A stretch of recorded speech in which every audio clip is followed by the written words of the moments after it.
সোঁৱৰণী কুৰুক্ষেত্ৰ। কুৰুক্ষেত্ৰ ইতিহাসৰ ছবি, ছবি জীৱনৰ বাৰ্তা। এই মুহূৰ্তত মই বৰ্তমান উপস্থিত আছো উত্তৰ গুৱাহাটীত অৱস্থিত আউনীআটী সত্ৰৰ বাকৰিত, আৰু মোৰ সৈতে আছে আউনীআটী সত্ৰৰ সত্ৰাধিকাৰ, কবি, সাহিত্যিক, সত্ৰীয়া সংস্কৃতিৰ বিশিষ্ট সাধক ডক্টৰ পীতাম্বৰ গোস্বামী। আৰু এইগৰাকী সত্ৰাধিকাৰে আউনীআটী সত্ৰৰ তেখেতে আটোমটোকাৰিকৈ পৰিচালনা কৰাৰ লগতে তেখেতে নিয়মিতভাৱে সাহিত্য চৰ্চা কৰি আহিছে।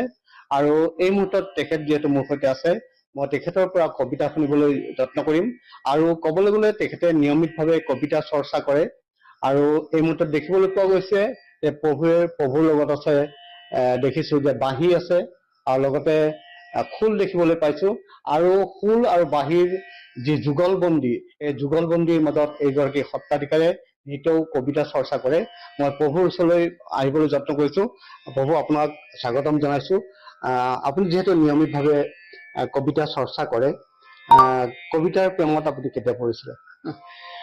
প্ৰকৃতাৰ্থত আমি কবি নহয়, কিন্তু কবিতাৰ শব্দৰে মনৰ ভাৱ প্ৰকাশ কৰিবলৈ চেষ্টা কৰোঁ। আৰু আমাৰ কবিতা লিখাৰ কোনো তেনেকুৱা নিৰ্দিষ্ট সময়ৰ কথা মনত নপৰে। তথাপি মেট্ৰিকৰ দেওনা পাৰ হোৱাৰ লগে লগে জ্ঞানৰ অধিষ্ঠাত্ৰী সৰস্বতীৰ ওপৰত লিখা এটা কবিতাৰ কথা আমাৰ জীৱনত লৈ আহিছে, যিটো আমি উত্তৰ গুৱাহাটীতে লিখিছিলোঁ। 1977 চনত যেতিয়া আমি মেট্ৰিক পাছ কৰিছোঁ কমনৱেলথ ইনষ্টিটিউচনৰ পৰা, যেতিয়া উত্তৰ গুৱাহাটী মহাবিদ্যালয়ত আমি নাম লগাইছোঁ, তেতিয়াই আমাৰ ছাত্ৰ ছাত্ৰীসকলে যেতিয়া সৰস্বতী পূজা পাতিছিলে, আমি কলেজলৈ যোৱা নাছিলোঁ যদিও সত্ৰৰ বহাতে বহি সেই জ্ঞানৰ গৰাকীৰ ওপৰত এটা কবিতা লিখাৰ কথা আমাৰ মনত পৰে। আৰু মাজে সময়ে আমি কবিতা লিখোঁ, কিন্তু নিৰ্দিষ্ট স্থান নাই। কেতিয়াবা ক'ৰবাত বাছত গৈছোঁ, বাহিৰত বাছতে লিখিছোঁ, ক'ৰবাত ট্ৰেইনত গৈছোঁ, ট্ৰেইনতে লিখিছোঁ, ক'ৰবাত যদি প্লেনত গৈছোঁ, প্লেনতে লিখিছোঁ। আৰু সৰ্বাধিক কবিতা আমি নিমাতীৰ পৰা যেতিয়া মাজুলীলৈ যাওঁ, নাৱৰ ভিতৰত লিখিছোঁ। আৰু আমি শুনিবলৈ পাওঁ যে আপুনি এগৰাকী যথেষ্ট শিক্ষিত এগৰাকী সত্ৰাধিকাৰ। আপুনি বহুবাৰ বিদেশলৈ গৈছে, আৰু বিদেশত থাকিও আপুনি সত্ৰীয়া সংস্কৃতিৰ পৰম্পৰা ধৰি ৰখাৰ প্ৰয়াস কৰিছে। আৰু তাৰ মাজতে আপুনি যিহেতু আউনীআটী সত্ৰক আহোম ৰাজত্বকালৰ এক অন্যতম সত্ৰ বুলি কোৱা হয়, সেই সত্ৰখনক আপুনি আটোমটোকাৰিকৈ পৰিচালনা কৰি আহিছে। আৰু তাৰ মাজতে যিহেতু আপুনি সাহিত্য চৰ্চা কৰে নিয়মিতভাৱে, এটা যদি কবিতা শুনিবলৈ পাওঁ। হয়, আমি নিশ্চয় চেষ্টা কৰিম এটা কবিতা শুনাবৰ কাৰণে। লগতে এই কথা উল্লেখ কৰিছোঁ যে মানুহৰ সমাজ জীৱনত অতি যদি সংবেদনশীল তথা স্পৰ্শকাতৰ সাহিত্যৰ স্তৱক আছে, সেয়া হ'ল কবিতা। কবিতাই মানুহৰ জীৱন পৰিশীলিত কৰিব পাৰে, সমাজ পৰিৱৰ্তন কৰিব পাৰে, কবিতাই দেশৰ গতি দিব পাৰে। তেনে সচেতনতাৰ ভাৱ থকা এটি কবিতা আমি আবৃত্তি কৰিবলৈ লৈছোঁ।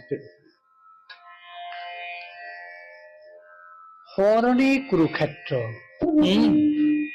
কুৰুক্ষেত্ৰ ইতিহাসৰ ছবি, ছবি জীৱনৰ বাৰ্তা।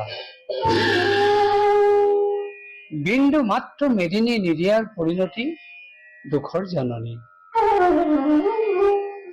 ছবিৰং দুৰ্যোধন, ছবিৰং দুৰ্যোধন। নাৰী ব্যৱস্থা, নাৰী অপমান, অকাল মৃত্যুৰ আগমন। ছবিৰং দুঃশাসন, ছবিৰং দুঃশাসন। অবিচাৰ, একক সুৰক্ষা, একক তৃপ্তি। ছবিৰং ধৃত ৰাষ্ট্ৰ, ছবিৰং ধৃত ৰাষ্ট্ৰ। অন্যায় শিশুবধ, অনৈতিকতাৰ সন্ত্ৰাস। ছবিৰং অশ্বত্থামা। খেলৰ মহাপন, লোভৰ স্বৈৰাচাৰ। ছবিৰং শকুনি, ছবিৰং শকুনি। ছবিৰং শকুনি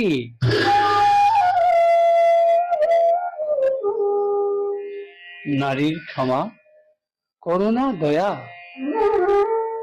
নাৰী হৃদয়ৰ বোধ ছবিৰং দ্ৰৌপদী ছবিৰং দ্ৰৌপদী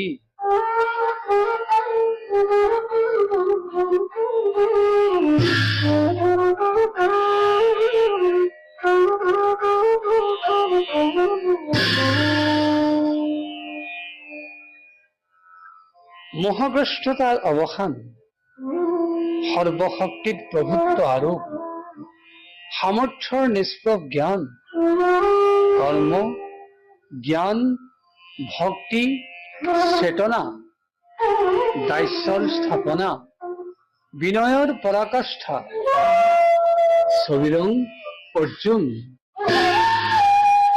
ছবিৰং গীতা यदा यदा हि धर्मस्य ग्लानिर्भवति भारत अभ्युत्थानमधर्मस्य तदात्मानं सृजाम्यहं परित्राणाय साधूनां विनाशाय च दुष्कृतं धर्म संस्थापनार्थाय सम्भवामि युगे युगे ছবিরং অর্জুন ছবিরং গীতা মৃত্যুর নিয়ন্ত্রণ অকাল মৃত্যুর প্রতিরোধ ঔষধ সদাচার আত্মসংযম আধ্যাত্মিক বিচার সৰবিদ্ধ নহয় যন্ত্ৰণাৰ ফলক শান্তি কক্ষৰ আধাৰ ছবিৰং ভীষ্ম ছবিৰং ভীষ্ম দান দান দান সৰ্বস্ব ত্যাগ ছবিৰং কৰ্ণ ছবিৰং কৰ্ণ নিৰিয়া হিংসা প্ৰতাৰণা প্ৰবঞ্চনা ছবিৰং কৌরব ছবিরং কৌরব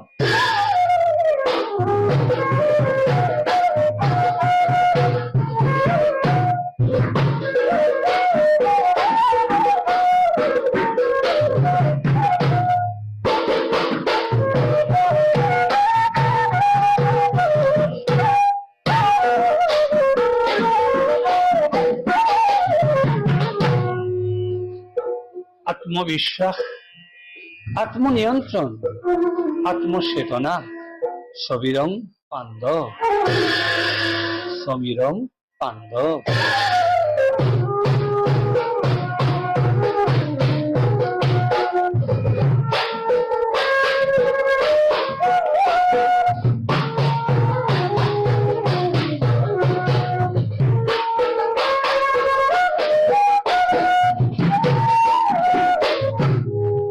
ছবি সত্য ছবি ক্ষমার ছবি ধৈর্যর ছবি দূরদর্শিতা ছবিরং যুধিষ্ঠির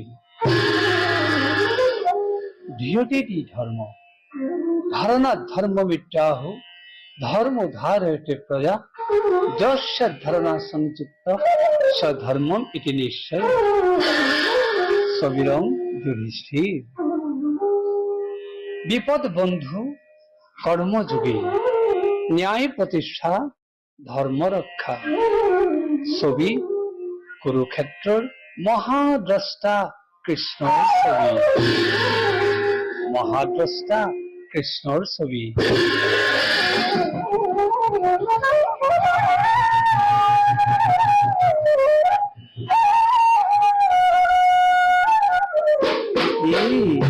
মহাদ্রষ্টা কৃষ্ণর ছবি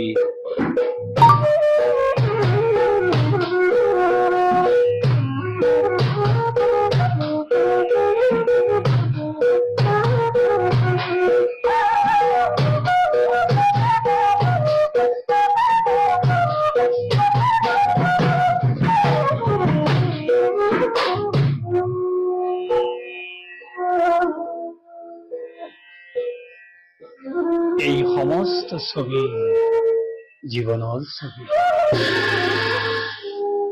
এই সমস্ত ছবি মানৱ জীৱনৰ ছবি।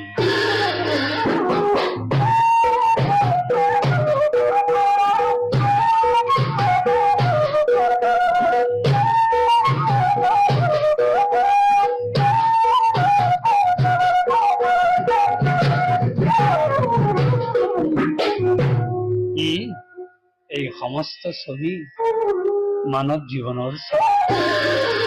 মানৱ জীৱনৰ ছবি। নমস্কাৰ, নমস্কাৰ, নমস্কাৰ, নমস্কাৰ। নিশ্চিতভাৱে আৰু এনেদৰে কবিতাৰ ছন্দত নিতৌ মুখৰিত হৈ থাকে আউনীআটী সত্ৰৰ উত্তৰ গুৱাহাটীৰ বাকৰি। কিবা তেওঁক